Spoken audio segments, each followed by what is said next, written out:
Before we begin, I would just like to thank BioOptimizers for their support. If you're looking to sleep better, I recommend their Sleep Breakthrough product. You can use the code JamieLivesWell at biooptimizers.com for 15% off your order. Please introduce yourself, but you're not allowed to tell me your name, where you're from, what you do for a living, what your ethnicity is, or what your career is. So, who are you? I am a soul in a human body made of light, experiencing light and helping others to experience that in themselves. Thank you. That's a lovely answer. Now I'd like to introduce my guest. Bernadette, known as Bern, is a writer, health coach, and advocate for nervous system healing who helps women come back home to themselves. After years of struggling with anxiety, overthinking, and a complicated relationship with food and her body, her work now centers on creating safety, self-trust, and compassion from within. With over a decade of experience in health coaching, Bern blends personal storytelling with grounded, practical tools to support women in softening out of shame, reconnecting to their bodies, and cultivating a deep sense of beauty and self-worth from a place of love rather than pressure. She's passionate about helping women feel at home in their bodies and experience true confidence that comes from within. She shares her writing on Substack and Instagram, where she offers honest reflections on self-love, emotional healing, and a gentler way of living. Bern, welcome to the show. Thank you for having me, Jamie. I'm excited. Thank you for being here. So I'd love to talk about your origin story a little bit at first, if that's okay. What actually led you to this work? Was there a moment where you realized your own nervous system needed support? Yeah. In a lot of ways, I feel like so much of my life was about trying to regulate my nervous system without realizing it or even having the language around it. And whether that meant doing it in like healthy ways or unhealthy ways, meaning that for a lot of my younger life, I was very slipping into things like overthinking or overeating or undereating or turning to alcohol or impulsively spending, things like that. And things that I was so hard on myself for and trying to change without realizing these were really just a product of extreme nervous system dysregulation. The term like nervous system regulation or working with the nervous system, that probably came to me, I would say 8 or 9 years ago when I started working more with coaches and therapists and reading all of the books and doing all the things and learning more about the body and about trauma and about the brain and recognizing that I had been living in such a state of like chronic stress and chronic freeze response. And that's when I was really, really introduced to it. And from there, able to kind of change my approach and how I treated myself, learning to like tend to the nervous system, to work with the nervous system. What did that even mean? And from there, everything just kind of changed for the better. Let's talk about some misconceptions. Nervous system regulation gets thrown around a lot right now. What do you think most people are getting wrong about it? So I think what people are getting wrong about it is nervous system regulation. It doesn't mean that we never feel feelings or that we are always calm and always regulated. The way I think about it, we are humans. We are always going to experience different emotions. Like we're going to experience anger. We're going to experience sadness and grief and love and joy and enthusiasm and all of these things. That's not going to change. What nervous system regulation does is give us the capacity to be with those emotions before impulsively reacting. Like I think of it a lot like in the ocean, if the waves of life feel extremely rocky and tumultuous versus if it's more of just like an up and down that feels manageable. I think of, when I was living in such chronic dysregulation, if something really triggered me, I might go to 0 to 100 very quickly.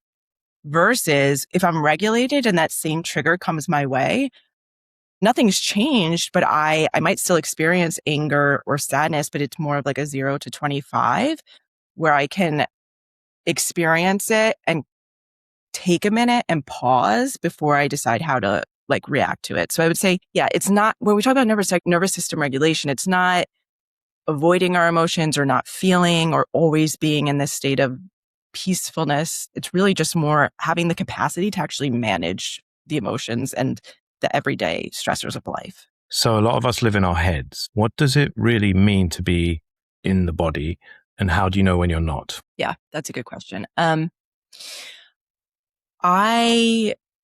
For myself, I've lived so much of my life in my head versus in my body. And that's still something I practice, coming back to my body. And I think for a lot of us, that's usually the case, like, especially just in our world today, we're going to be in our heads sometimes. Like, that's just natural. Being in the body means you are actually just very present with yourself and with your surroundings versus your mind thinking about all of these different things like present, future, past, whatever. For example, like right now I'm in my body. I feel my body on the chair, feel my feet on the ground. I'm having this conversation with my friend Jamie.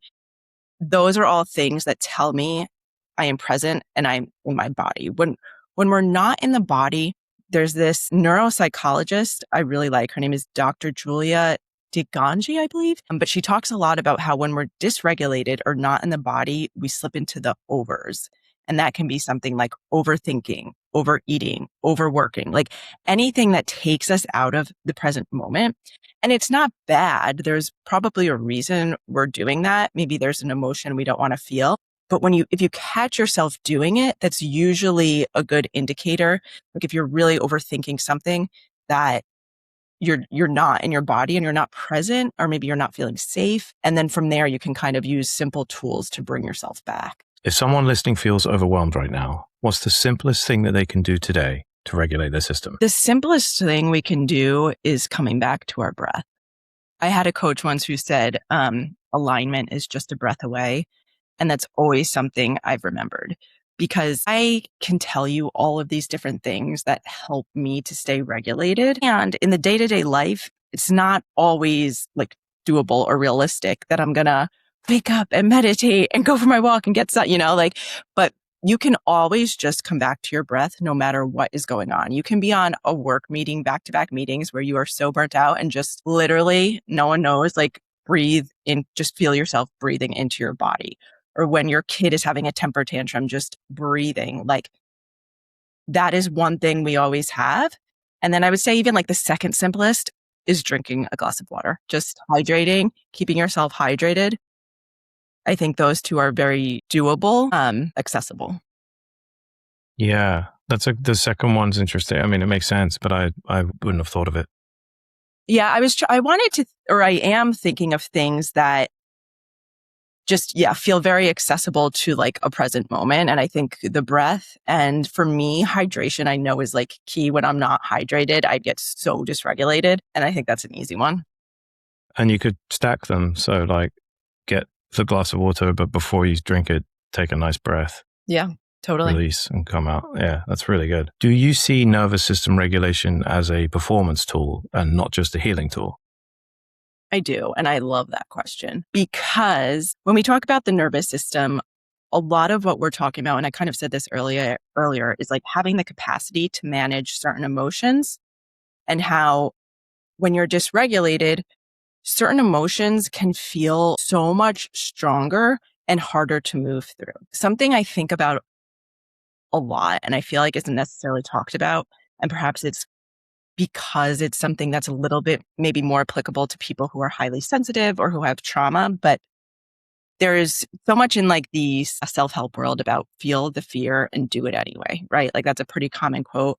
And it's about how in performance or in achieving a goal, a lot of times we're going to have to step outside of our comfort zone, and it might mean experiencing fear. What is challenging is within like language is great because it lets us relate to each other, but it's also somewhat limited. Like the way you experience fear might be very different than how I experience fear.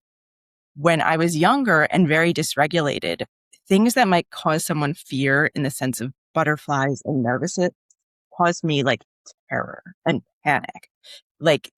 And I would still push through it. But once I learned how to become regulated, I was like even just being on this podcast, it's like, okay, that's cool. That's exciting. Versus if I was so dysregulated and not in my body, I'd be far more, have anxiety around it versus like an exciting, you know what I mean? And so the way that relates to performance is you can push through feelings, but that makes it so much harder on yourself. When you're regulated, you can more easily step outside that comfort zone to go after what you want. Or even I think about or relationally, like if I was dysregulated, it was harder for me to date or to be like emotionally open or intimate with someone versus when I'm regulated, it's just more natural and easier to do those things. So I think it's definitely a performance tool. And again, it's having the compassion with yourself and recognizing that we all experience emotion a little bit differently. It's interesting what you were saying about the butterflies and your experience versus mine or someone else's. I think we often get stuck in our own heads, assuming that everyone feels things the same way. I think we do too.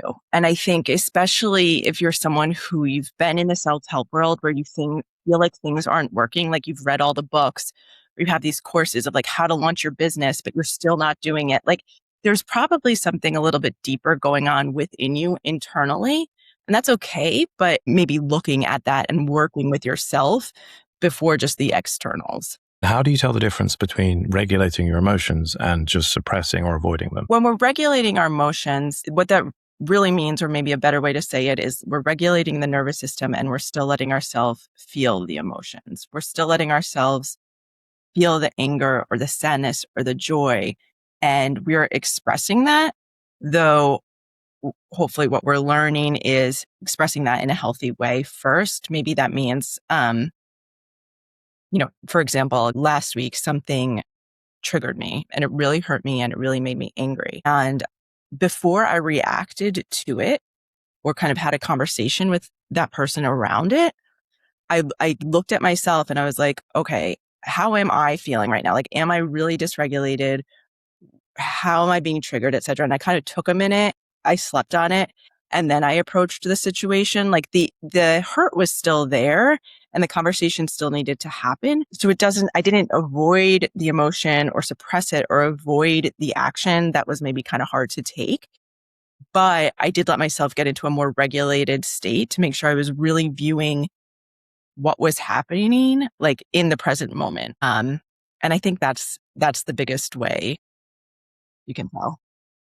Yeah. And I think that's hard for a lot of people. It's hard to not get to instantly want to respond in the moment, even with an email, right? I found that with email and I've read that before in the past. You should never respond to an email that's triggering you. Then like give it a few hours, just put it away, give it a few hours.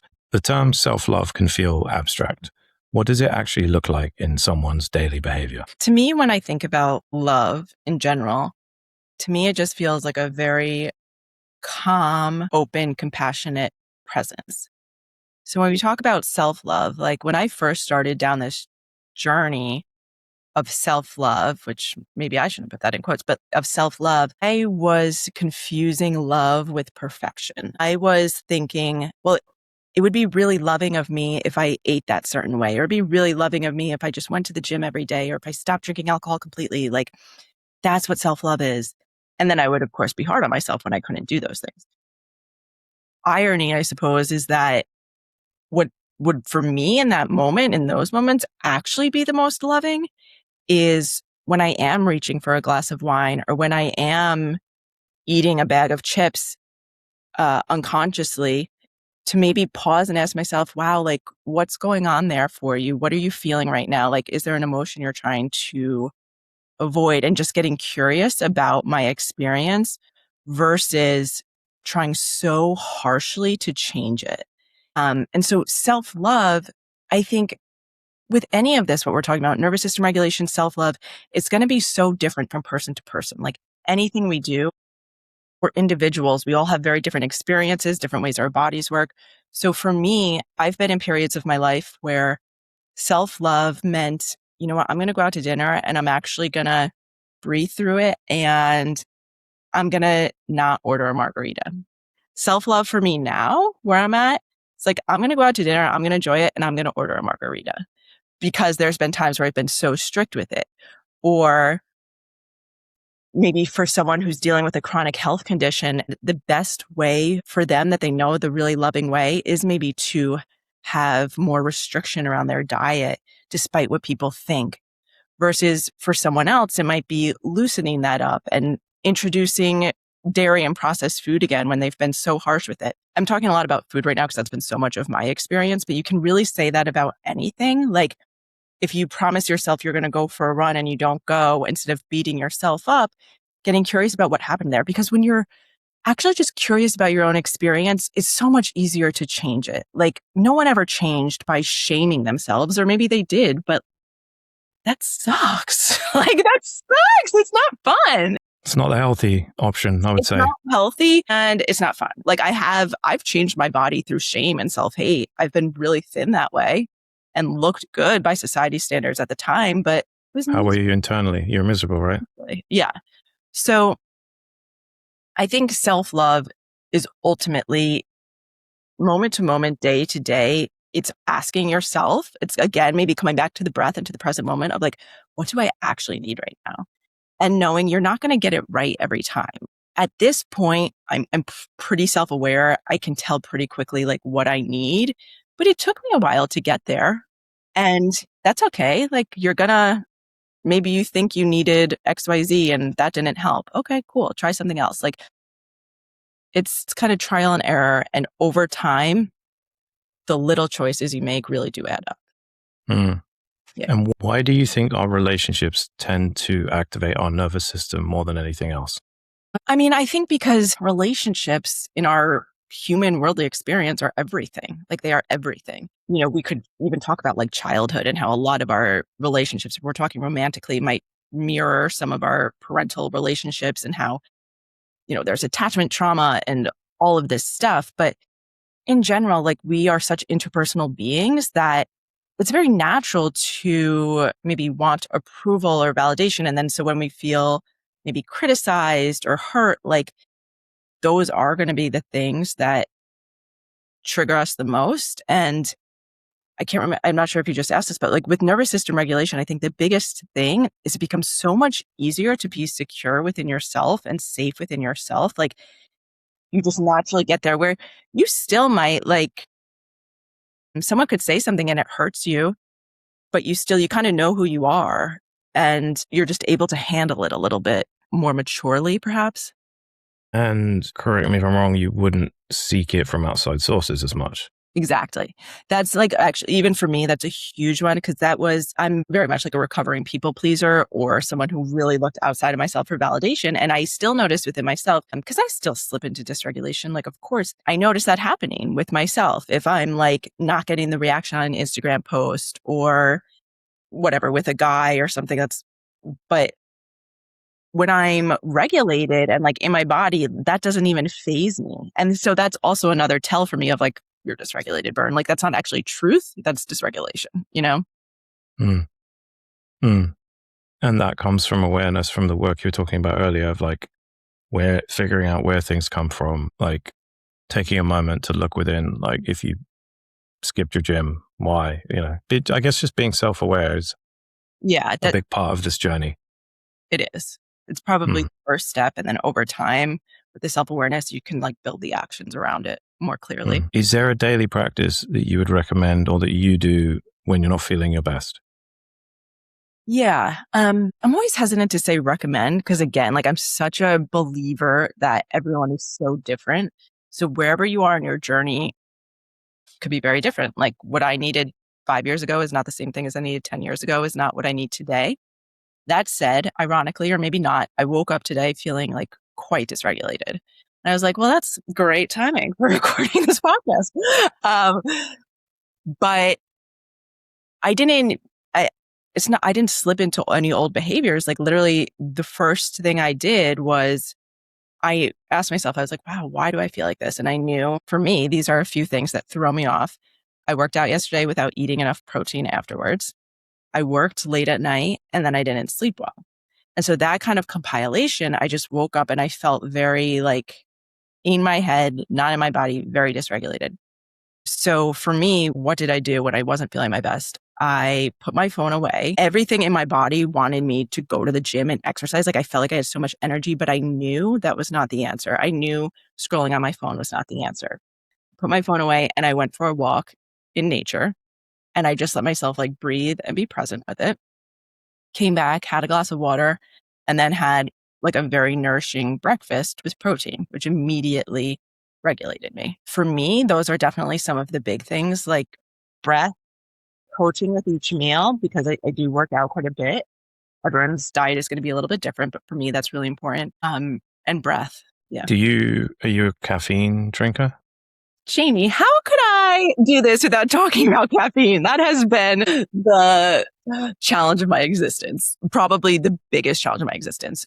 So I am very much now in a place where I have caffeine after I eat breakfast, and that has been a massive game changer for me. So when I was struggling with disordered eating, but even as I made progress through that, I became an intermittent faster.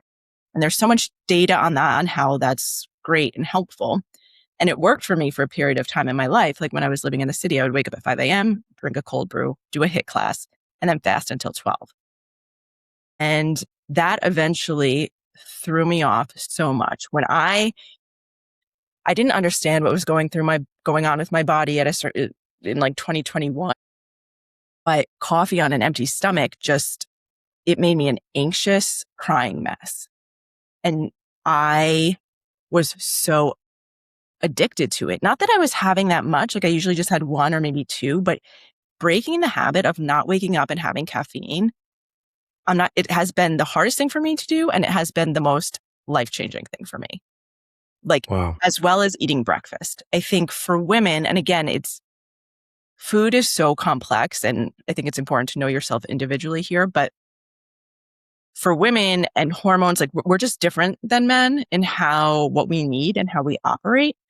Eating breakfast, because of still my fear around food and calories, which as much work as I had done, like I was afraid to eat breakfast. I thought I was going to get fat, and I thought I woke up and I wasn't hungry, like because I had trained my body to be that way. And so that was also really hard for me to implement, was to wake up and eat breakfast, where I now like really prioritize 30 grams of protein with breakfast, and then I'll have my matcha. But both of those things, the hardest things to do, have been the most life-changing. And I think I've heard quotes around this, like whatever you don't want to do is going to have the most impact. And for me, that's been really true. But It's a good quote. I had to have a lot of compassion with myself, because it took me a while to make it a habit. Now it's a habit that I don't think about it. Like I don't wake up and just do that. Like I wake up and now I have my breakfast or whatever, but it took time.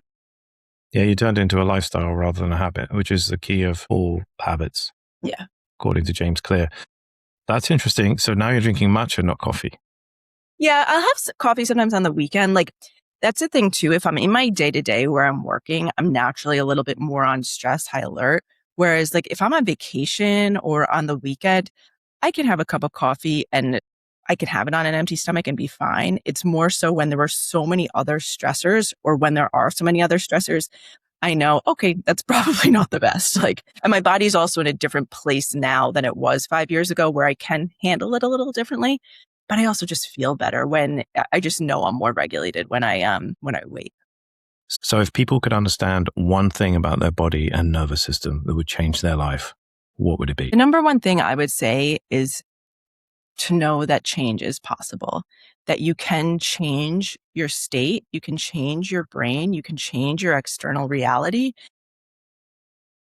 And that really does start with the internal. Like I remember, oh my gosh, 15 years ago, being in my parents' house upstairs, hysterically crying in the depths of my eating disorder and in such mental hell. And I was like, I am never getting out of this. And at the time, there was no Instagram, there was no social media, wasn't really a thing. But I do remember there were these two girls who I followed. It must have been on like YouTube and their blog, who had recovered from eating disorders and shared their story. And it was like the hope I held on to. And now I'm, 15 years later, like if anyone watching this, please know change is so possible, and you're probably not going to even notice that it's happening. Like this is not something that happens overnight. I don't want to just relate this to food. This can be with any pattern: the overworking, over drinking, procrastinating, oversleeping, like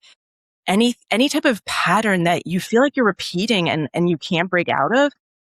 the more awareness you bring and the more you kind of take these small steps, they really do wake up. And one day you will wake up and you'll be like, I am not the same person as I was. And I'm so grateful that I kept going. That's what I would say. Is there anywhere on social or on the internet that you would like people to find you?